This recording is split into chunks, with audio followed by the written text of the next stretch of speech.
Hello and welcome to another edition of Legon TV. I'm George Addo Jnr. and we're here on the Mesa Saba field. Well, it's another wonderful day on the ongoing Ghana University Sports Association Games, and we're coming away with quite a number of updates. We're also going to be finding out from the players and athletes how they're just feeling about this.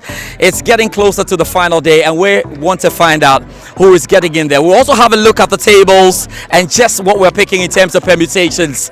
Remember that you can watch us on the Joy News channel on Multi TV. Also, chase us on our social media account, Legon TV, on Instagram, on Twitter, on Facebook. There's more to come. Don't go anywhere.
All right, so end of the game, and University of Ghana had got a win over the University of Development Studies. I must say it was a very, very tight game. It was absolutely tense. They had some moments as you saw it, you know, players getting onto the pitch, having altercations there with the referees and the opposing fans. But at the end of it, it ended in a penalty shootout, and University of Ghana have picked the win. Of course, Clinton, the captain, had to score a very good penalty It's good. You would like to be taking penalties for Ghana soon, right? Yeah, please. Ah. Yeah. What do you think the problem is? Because you look very calm. What's the problem with us when it comes to penalties? Oh, there is no problem. When it comes to penalties, for me as a player, you have to relax. Don't go to don't approach the ball with speed. You have to relax, take your time and play, because during penalties, we don't say you are delaying also. You have to relax, watch the movement of the keeper and just play the ball at the appropriate place. That's all. Now I need you to watch that penalty take again. I mean, it was a very, very good penalty kick on that. Now tell me, how excited then are you having gotten this important point? Because it was very difficult. You were playing a man down and it looked like you had your backs against the wall. Yeah. For me, as a captain, we are very, very disappointed. Let me be honest, because we wanted to win this game and we couldn't. But since we have gotten the 2 points, I think it is good for us. So let's say we have to win our remaining match so that we can take the gold for the school as we promised. Yeah. My problem is that how was this? Because it looked like this game was tensed. What's the rivalry between University of Ghana and University of Development Studies? No, there is no rivalry. But the thing is, any school that is coming to play with us, the person wants to score us. So you have, if you have been watching our matches, all our matches are difficult. Yes. The other teams are approaching us with high intensity and those kind of things. But we were relaxed. We controlled the game. We knew we were going to win the game. So that's what I can The bigger job is to try and clear the likes of Kwame Nkrumah University of Science and Technology and the other universities. What is the focus going forward now? Right now we are down. Let me say we are down with one key player. That is our defender. But I can say the other players too are good. So I think with it we are going to clear the other points. We are going to win all our matches. I promise that we are going to win all our matches. We are going to put in a high performance so that we can take the gold for the school. That's what I can say. University of Ghana football captain, and he's done a very good job. Clayton, thank you very much for your time. And I must say his penalty was one that you have to watch again. Thank you so much. That's more coming up on Legon TV.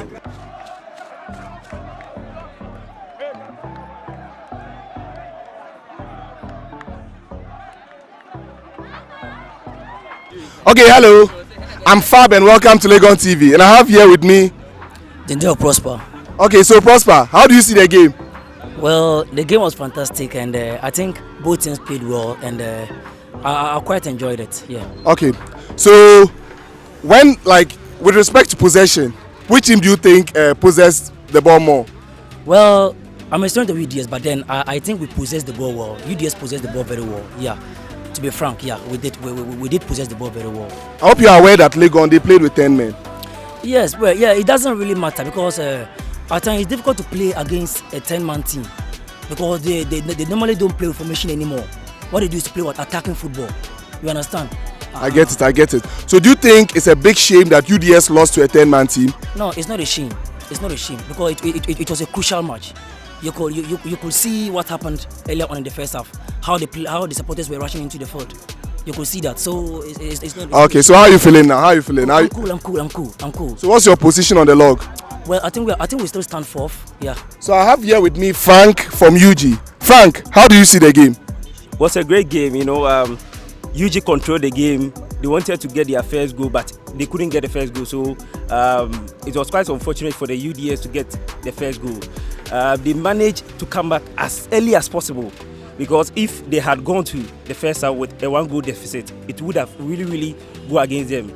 But they managed to equalize the goal in the first half. And I think the red card incidents and the whole brouhaha took away a little bit of the beauty of the game. But in all, I think it was a beautiful game. So do you think the red card was fair? To say fair, I think there was an initial foul that the linesman should have flagged for a foul. But I don't know why he didn't flag for a foul. And later on, I think for the foul, it's a clear foul. It's a yellow card. And the player had a yellow card already. So I think that's amounted to the red card. So the initial foul is a foul. But there was a foul that the referee should have taken before that foul, that tackle on the striker. Okay, so do you think 2 points is enough? For you to lose 3 points and you're having 2 now, I think they have no other option. They are supposed to go back. There are 2 more games to play against UCC, against Winneba as well. So I think they can get 6 points from there and they will take it from there. I have here with me Yao from UG. Yao, you know, coming into this game, you are coming up against the defending champions. What were you expecting from this game? I was expecting a win, and God being so good, we got a win. So very happy, very grateful. You know, at a point in the match, there was this controversies that was going on. Do you think the referee was being fair with the decision in sending the UG guy off the pitch? I can't tell from where I stood because I guess something was said to the referee. Because upon the infringement, all we got to see was a red card. So I think something might have been said. And if something was said, he was on the pitch. So let's give credit to the referee. Okay. All right. So UG made a tactical substitution by bringing on a goalkeeper who was to take responsibility for the penalties. How confident were you in the goalkeeper? In our previous matches that I've watched, I think our second keeper is really good when it comes to penalties. So I was not surprised when we had to substitute the first keeper for him to come and take charge. I really had confidence in him, and he delivered. I guess you are happy now because UG beat UDS with a 10-man team. Sure, very, very, very happy. Okay, thank you very much, Yao.